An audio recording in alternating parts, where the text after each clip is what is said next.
જૂનાગઢ જિલ્લામાં વરસી રહેલા અનરાધાર વરસાદને કારણે સર્જાયેલી પૂરની સ્થિતિ વચ્ચે મેંદરડા પંથકમાંથી એક રાહતના સમાચાર સામે આવ્યા છે।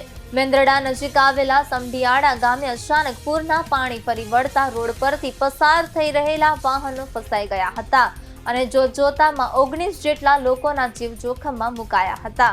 જોકે વહીવટી તંત્ર અને ફાયર વિભાગની તત્પરતાને કારણે એક મોટી હોનારત થતા અટકી ગઈ હતી। સમઢિયાળા ગામ પાસેથી પસાર થતા માર્ગ પર પૂરના પાણીનો પ્રવાહ એટલો તીવ્ર હતો કે ત્યાંથી પસાર થઈ રહેલી એક 4-વ્હીલર કાર, એક રિક્ષા અને એક ઇકો ગાડી પાણીના જોરદાર વહેણમાં ફસાઈ ગઈ હતી।